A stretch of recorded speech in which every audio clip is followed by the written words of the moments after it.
Welcome back to Ramadevi vlogs. ఈరోజు మనం సొరకాయ సింపుల్గా వండుకునే కర్రీని చూపిస్తాను. ముందుగా సొరకాయ ముక్కల్ని తీసుకోవాలి. ఇప్పుడు ఒక కడాయిలో 2-3 టేబుల్ స్పూన్ల నూనె వేసుకోవాలి. అందులో ఆవాలు, జీలకర్ర, శనగపప్పు, కరివేపాకు వేసుకొని కలుపుకోవాలి. ఇప్పుడు దీనిలో ముందుగానే తరిగి పెట్టుకున్నట్టు ఉల్లిపాయలు కూడా వేసుకొని కలుపుకోవాలి.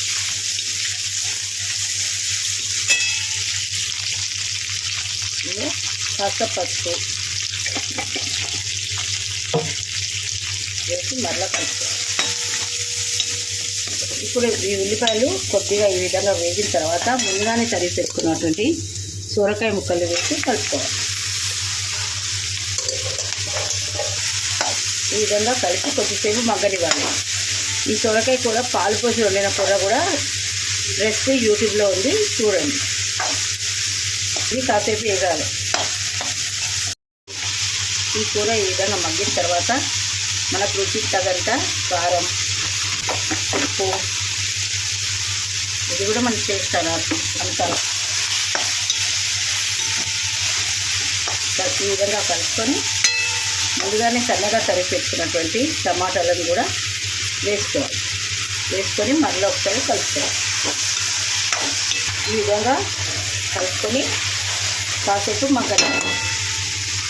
మూత పెట్టి నీళ్ళు పోసుకొని ఆవిరికి మగ్గనివ్వాలి. కూరలో నీళ్ళు పోయరాదు. ఈ నీళ్ళు పోయడం ద్వారా ఆవిరి వచ్చి కూర ఉడుకుతుంది. ఈ విధంగా ప్లేట్లో నీళ్ళు పెట్టడం ద్వారా ఈ విధంగా కూర ఉడుకుతుంది. మనం నీరు అసలు పోయలేదు, ఈ విధంగా వస్తుంది. లేతగా ఉంది సొరకాయ కూడా. నీరులో తీసేసి ఇప్పుడు ఇందులో ధనియాల పొడి, పల్లీల పొడి, సన్నగా తరిగినటువంటి కొత్తిమీర వేసుకొని కలుపుకోవాలి. ఎంతో రుచికరమైనటువంటి సొరకాయ కూర రెడీ.